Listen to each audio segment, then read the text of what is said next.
Mapagpalang araw po sa inyong lahat, mga kapamanang karunungan. Mayroon po akong ibabahagi sa inyo ngayon na isa na namang kaalaman. At ang kaalaman pong ito ay magagamit po ninyo upang mapaamo ninyo ang sinumang tao na mayroong matigas na kalooban, mga taong masusungit, mga taong mapagmataas sa kanilang sarili. Pero bago pang lahat, kung ngayon ka palang napadaan sa aking munting channel, ay mag-subscribe ka na at pindutin ang inyong notification bell.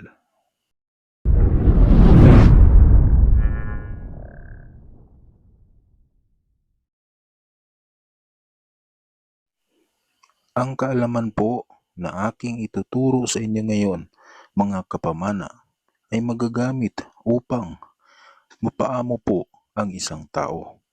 Napakaganda po nitong gamitin kapag kayo ay isang OFW at ang inyong mga amo o mga boss ay masusungit o di kaya ay sobra na magalit sa inyo, sobrang magpahirap sa inyo at mayroong napakapangit na ugali. Maaari din po na gamitin ito, mga kapamana, kapag kayo ay nag-a-apply ng trabaho. Kung sakaling gusto po ninyo na mapili kayo agad ng mga employer, ay gamitin niyo po ito bago po kayo mag-apply. Dasalin lang po bago po kayo umalis kung saan po ang inyong pag-a-applyan. Maaari din po ninyo itong gamitin, mga kapamana, sa mga taong nais ninyong hingan ng pabor o hingan ng tulong upang sila po ay aamo sa inyo at pagbibigyan po kayo sa pabor na inyong nais makamit.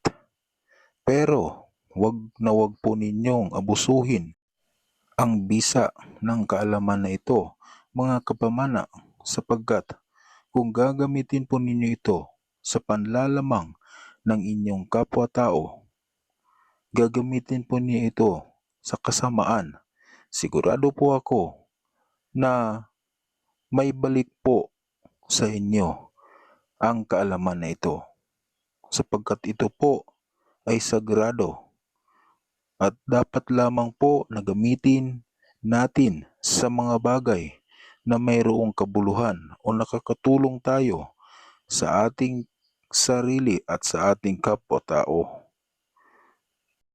Sa mga nagtatanong kung sakaling sila ay baguhan, paano raw nila mapagana at magamit ang kaalaman na ito? Napakasimple lang po, mga kapamana. Sundin lamang po ang ituturo ko na proseso. Ito po ang pamamaraan. Ito po ay hindi na ginagamitan ng puder. Pero kung mayroon po kayong puder na gamit, ay mas maganda. Pero kung wala, ay okay lamang po. Sundin lamang po ito. Pabisain po muna ito sa loob ng 9 na araw.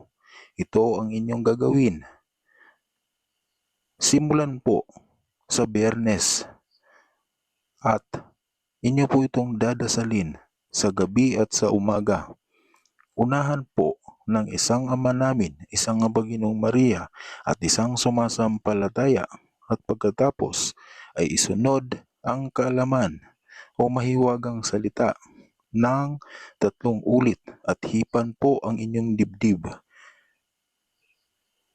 Yan po ang inyong gagawin sa loob ng 9 na araw. Dapat ay hindi po ninyo kaliligtaan ito ng kahit na isang beses. Kapag tapos na po kayo sa pagdarasal nito, sa 9 na araw ay maaari na po ninyo itong gamitin. Kung gagamitin po ninyo ito sa maramihan, ganito lang po ang inyong gagawin. Uusalin po ninyo ang mahiwagang salitang ito ng 3 ulit. Pagkatapos ay hipan po ang inyong sarili o ang inyong dibdib. Yan po ang pamamaraan kung sakaling gagamitin po ninyo ito na pangmaramihan. Halimbawa po, gusto ninyo na lahat ng tao na inyong makakaharap at makakasalamuha ay magiging maamo sa iyo at ikaw ay kanilang magiging kaibigan. Kapag gagamitin mo lang ito sa iisang tao, ito lang ang iyong gagawin. Uusalin po ninyo ang mahiwagang salitang ito ng 3 ulit. Pagkatapos, isunod ang kanyang pangalan at hipan po patungo sa tao na inyong gagamitan ito. Halimbawa, kung siya ay nasa iyong harapan, hipan lang po ng pasimple nang hindi po niya nalalaman. Ito po ang mahiwagang salita na inyong gagamitin. Jesus, Jesus, Jesus, Santa Cruz, Espiritu ninyo, kayong lahat ay aamos sa akin. Yan po ang mahiwagang salita na inyong gagamitin. Kapag gagamitin po ninyo ito sa iisang tao, ay papalitan po ninyo ang hulihan tulad ito. Jesus, Jesus, Jesus, Santa Cruz, Espiritu ninyo, ikaw ay aamo sa akin. Pagkatapos ay sambitin ang kanyang pangalan ng 3 ulit at hipan po patungo sa taong iyong gagamitan. Sana po ay makatulong po sa inyo ang kaalaman na ito, mga kapamana. Ingatan po ninyo ito sapagkat ito po ay sagrado at galing po sa ating mahal na Diyos.